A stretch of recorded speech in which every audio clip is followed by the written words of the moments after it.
Hofstede's Cultural Dimension Theory by Joe Rees, Nick Chan and Colin Lamb for BEMM 390.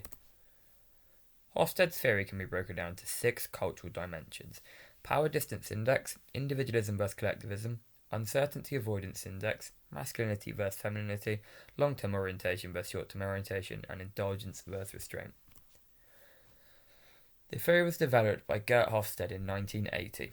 The theory is a framework for identifying cross-cultural traits and how different cultures can influence the approach of people within the cultures. As mentioned, there are 6 dimensions. This PowerPoint will critique and explain the theory and give an example of how it can be used in the real world.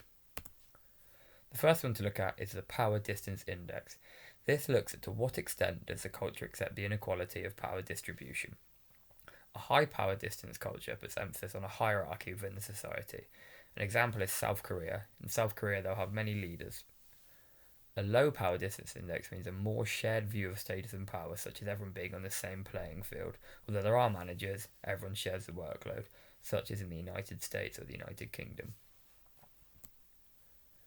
Individualism versus collectivism. This is the difference between the degree an individual in a specific culture gravitates towards personal achievements or group achievements.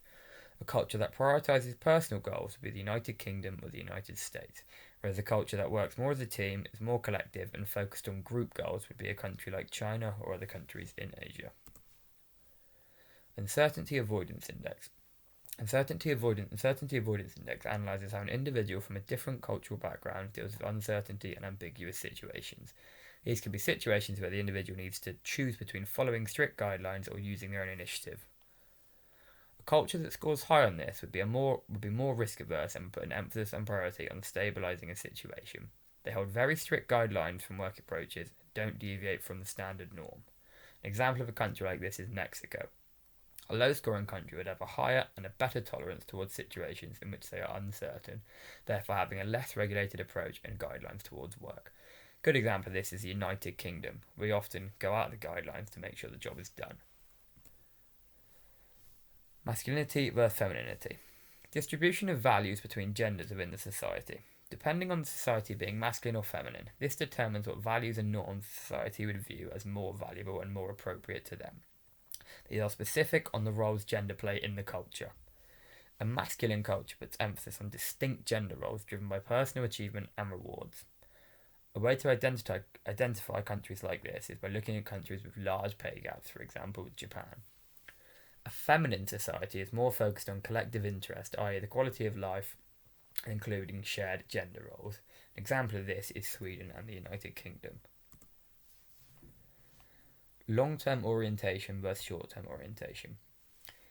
This determines the attitude and beliefs a society has towards goal setting and future planning, and whether or not they are planning for the long term or the short term. This is all about looking towards the bigger picture. A long-term orientated culture would plan for the long-term future. They are less focused on short-term success and can see the bigger picture. They are more concerned on the important topics such as economic growth in the long run, not the short term, and the future of the world. A country where this culture is high is in China. There tends to be higher long-term orientation in countries with a higher scoring collectivism, as they are more concerned about the end picture and like to work towards a goal as a group, i.e. they're concerned about the future for everyone. A short-term orientated,